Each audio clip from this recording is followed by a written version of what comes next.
The cornerstone of any intervention plan is building habits and routines. This just makes me smile every time I say it. Once something becomes a habit or a routine, it no longer lives in the parts of the brain responsible for executive functioning.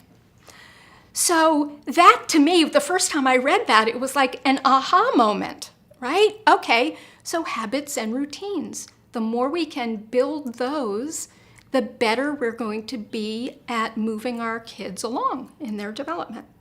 And then number 3, we have to make sure that we're focusing on executive thinking, not just executive skills. So we're not just teaching a kid, when you have an assignment, you need to pull out your notebook and start with this, right? What we want to do is to teach them to reflect on tasks so that they can start to expect to create a plan for what they're going to do. So we can do that starting when they're very young.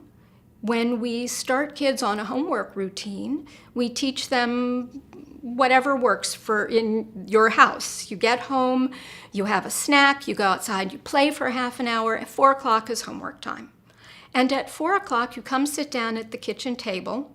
And at that point, we're going to review all of your assignments, the ones that are due tomorrow.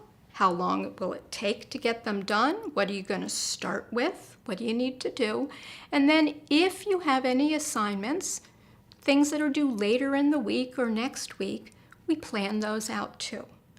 And by doing that, you start teaching a routine for reflection and planning, not just fill in the gaps.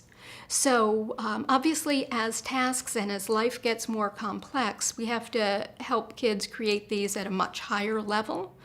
But those principles will come back around in everything that we do.